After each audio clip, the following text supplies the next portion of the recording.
Pourquoi les hommes intelligents sont toujours seuls? Quand tu regardes les plus grands cerveaux du monde, ces gens n'avaient pas de vie de famille, whatsoever.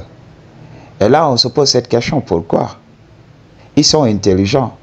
Il devrait y avoir beaucoup de personnes pour les écouter, pour apprendre d'eux, pour perpétuer leur connaissance.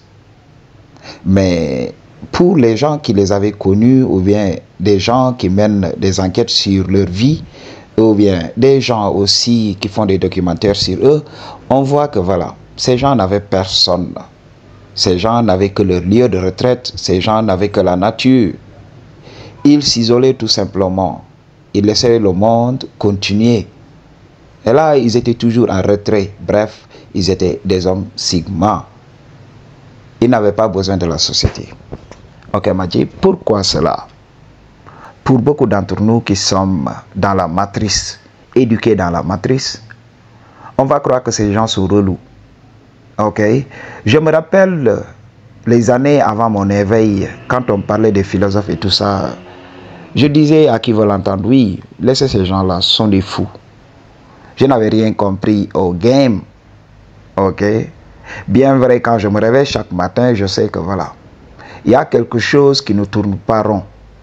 Ok? Mais je ne sais pas quelle est cette chose. Ok? Et je ne comprenais pas. Je ne comprenais pas le game tout au début. Alors, mais aujourd'hui, avec du recul, j'ai compris le game. Ok? Pourquoi les hommes intelligents préfèrent s'isoler? C'est parce que voilà, les gens d'aujourd'hui là jouent au connaît tout. Ces gens croient qu'ils connaissent tout dans la vie. Ils ne veulent écouter personne, surtout tes proches. Si tu es intelligent, ne parle pas devant tes proches. Parce qu'ils vont tout faire pour t'empêcher de parler, pour t'empêcher d'étaler ce que tu sais. Ce sont ces gens qui ne vont pas respecter qui tu es. Pourquoi vous ne vous êtes pas posé cette question? Pourquoi il n'y a pas eu d'Albert Einstein Jr., un fils qui perpétue l'œuvre de son père, un fils qui a accepté d'apprendre de son père? Pourquoi les grands cerveaux de son monde n'ont pas quelqu'un, même un proche, pour continuer leur œuvre? Ok? Il n'y a personne, on ne voit personne. Parce que quand tu es avec les proches, avec les gens qui te connaissent, ils ne te respecteront pas. Imagine Albert Einstein discutant de ses découvertes avec ses cousins, avec ses frères, ou bien avec sa femme. Non, tu parles trop, parlons de politique plutôt. Ok? Pour les jeunes d'aujourd'hui, ok, même tu vas voir ça dans les familles. Un parent bien accompli qui voudrait apprendre le game à son fils. Mais comme son fils a regardé 2 à 3 vidéos de TikTok, il se croit intelligent. Il n'écoute même pas son père. Quand son père lui donne le game, non, le vieux, il parle trop. Oui, le vieux, il parle trop. Et là, qu'est-ce que le vieux fait? Le vieux amène son savoir dans la tombe. C'est ce qui se passe, surtout ici en Afrique. Il y a beaucoup de vieux qui ont de l'expérience. Il y a beaucoup de vieux intelligents. Il y a beaucoup de chosen one qui partent de cette vie et ils ne peuvent pas transmettre leurs connaissances. Aujourd'hui, je remercie Dieu. Je remercie aussi cette plateforme. Ok, elle n'est pas parfaite, mais elle m'a permis aujourd'hui de partager le game avec vous.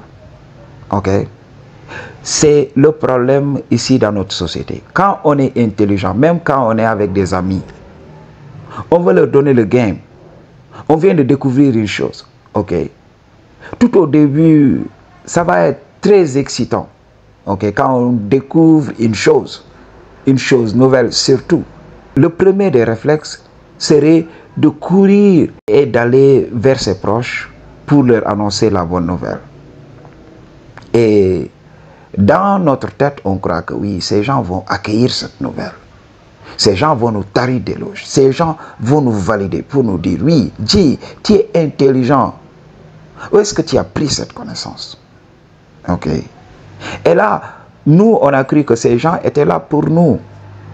Ils sont là pour nous pour des choses futiles. On en avait parlé. Quand il y a une menace collective, oui, tout le monde est là, tout le monde s'unit et on combat cette menace. Mais quand ça passe, tout le monde est égoïste. Ok. Le problème avec surtout cette génération Gen Z, ok, cette génération actuelle-là, c'est que voilà, ces jeunes n'écoutent pas. Ces jeunes croient qu'ils savent quelque chose parce qu'ils ont regardé 2 à 3 vidéos. C'est très difficile de raisonner ces jeunes-là. C'est pour cela, moi, le conseil que je vais te donner, le savoir que tu as, la chose que tu vas partager avec l'humanité, ta famille ne va pas en profiter. Je suis désolé. Ok, tes proches ne vont pas en profiter. C'est l'étranger là. Ok. Le frère là, de notre pays. Le frère d'une autre mère. La sœur d'une autre mère. Ok. Ce sont ces gens-là qui vont écouter ce que tu as à dire. Et ce sont ces gens-là qui vont te valider. Ce sont ces gens-là qui vont t'élever. M'a dit, c'est pour cela que tu vas voir. Et moi, quand je regarde ces genres de situations, je me dis, oui, quel gâchis. Tout ce savoir détruit. Il n'y a même pas un des membres de la famille pour continuer l'œuvre de ce géant, de ce grand monsieur, de cette grande dame. Ok? On voit ça tout le temps dans notre société. On va voir le vieux. Il va se battre. Ok? Mettre en place un business qui marche comme sur des roulettes. Ok? Mais c'est un étranger qui va venir profiter de son savoir. Alors que ses fils sont là. Alors que ses frères sont là. Alors que ses cousins sont là. Alors que les membres de sa famille sont là.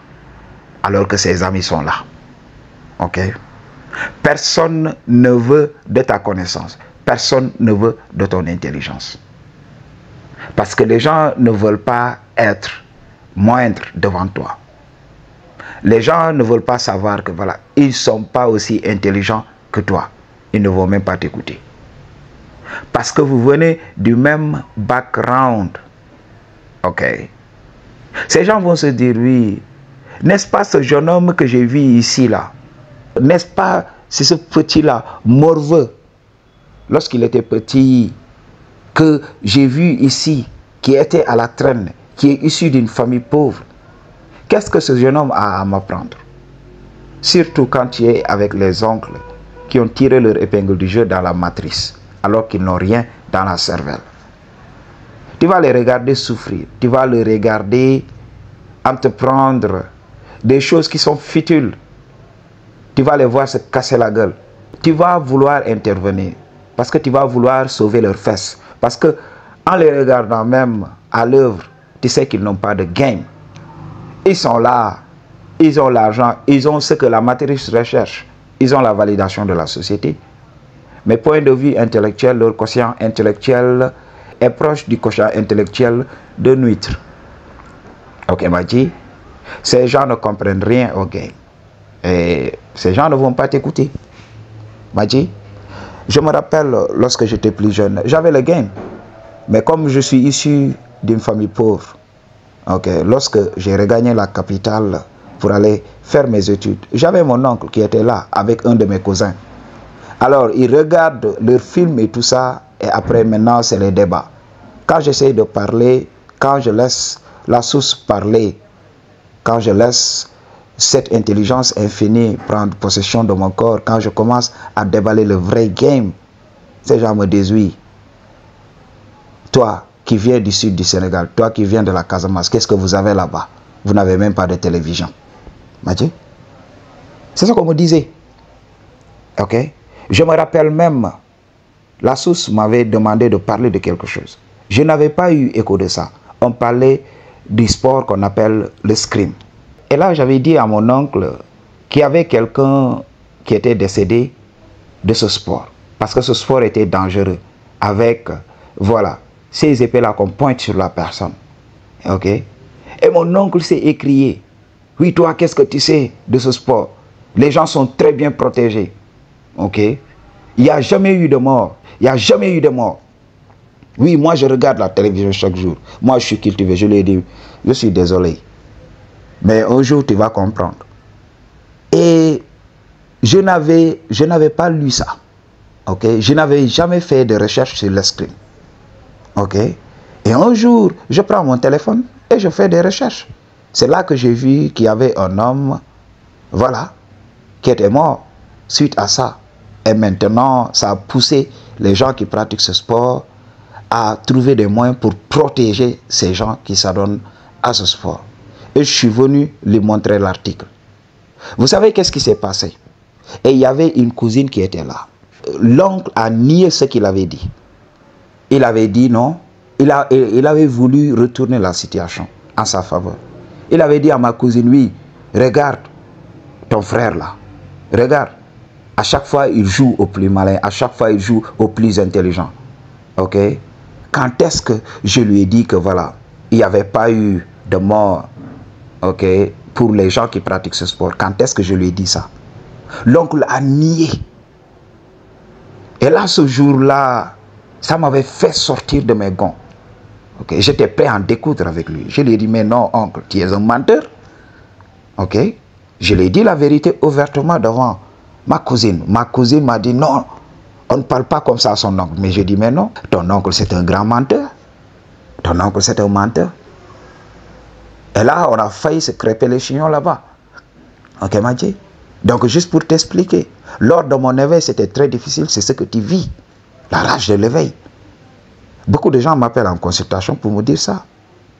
Ok? Moi, les membres de ma famille m'énervent. Ils font ceci, ils font cela, ils ne connaissent pas le game quand je les regarde. Je dis, mais non, calm down. C'est la rage de l'éveil. Tu vas voir ces gens qui sont là. Ils ne comprennent rien au game. Mais ce sont ces gens qui vont te défier lorsque l'occasion se présente. L'oncle, il a catégoriquement nié avoir dit ce qu'il m'a dit. Ok, Mathieu? C'est en ce moment que je suis que, mais ces gens-là, ok, quelle importance y a-t-il d'être avec ces gens-là? Pour dire quoi? Ok, qu'est-ce que ces gens vont t'apporter? Ok, comme, voilà, il est de coutume en Afrique, s'il y a réunion familiale suite à un événement heureux ou malheureux, oui, on se présente. Ok, on suit le protocole. Ok, donc comme il est de coutume, on est là tranquille. On essaie de rire avec eux. Et là, j'ai appris à la fermer quand je suis avec ces gens-là. J'ai appris à la fermer. Dans ma famille, il y a les plus jeunes. Ok, mes neveux et mes nièces, ce sont eux qui veulent apprendre le game. À chaque fois que je suis là, dans la famille, ces jeunes font tout pour m'isoler quelque part, pour me poser des questions sur la vie. Je vois l'envie dans leurs yeux, l'envie d'apprendre, okay, de percer, okay, ce mystère de la matrice. Je vois ça. Il y a beaucoup de jeunes qui ont cette flamme. C'est pour cela, dans ma famille, je compte ces gens-là. Ces gens qui comprennent réellement comment le monde fonctionne. Ces gens-là, ils sont là. Tout le temps, ils essayent d'avoir de mes connaissances. Ok, Madji. Alors que les autres qui sont là, les vieux briscards et tout ça, ils aiment faire le malin. C'est pour cela, les hommes intelligents n'aiment pas se mélanger aux autres. Parce que tu vas parler de choses importantes. Tu vas voir, les gens vont te parler du Real de Madrid. Ok? Les gens vont te parler de politique. Oui, le président a fait ceci, le président a fait cela. Et ils ne te diront jamais le pourquoi. Pourquoi le président fait ce qu'il fait. Non, non, non. Il y a la conséquence là. Oui, il vient de faire ça et ça et ça. Il va plonger le pays dans le chaos. Il va plonger le pays dans une crise économique. C'est tout. C'est tout ce qu'ils savent faire. Après, ils vont te dire non, non, non, non. On va le dégager ici. On va élire quelqu'un d'autre. Et quand la personne va refaire les mêmes bêtises, il va revenir pour dire non, on va le bouter d'or. Je vois des vieillards, ils sont là vieux. Ils disent oui, s'il ne travaille pas, on va le bouter d'or. J'ai dit mais non, prie la providence d'abord pour avoir une espérance de vie. Et toi, il te reste combien d'années à vivre? Ok, le président, il va durer combien de temps? Le mandat prend combien d'années pour finir? Ok, là, non. Tu as le temps de changer de président? Non. Tu as juste le temps de parfaire ta vie. C'est toi qui gères ta vie. Gère ta vie avant qu'il ne soit trop tard. Avant de rester ici à croire que tu peux changer un président. Ok. Est-ce que tu es sûr de te réveiller demain? Est-ce que tu es sûr de ça? Donc c'est la vérité à comprendre pour beaucoup de gens. Ok, Madji, je suis fatigué de caresser les gens dans le sens du poil. Maintenant mes vidéos seront raw. Ok, peu importe, advienne que pourra. Je vous parle tout le temps de prendre mes contacts dans la boîte de description. Parce qu'on ne sait jamais. Ok. Un jour peut venir et puis on peut être out. Là, vous pouvez reprendre mes contacts et on va continuer le game. Ok. I choose to tell you the truth. What you gonna do about it? Peace.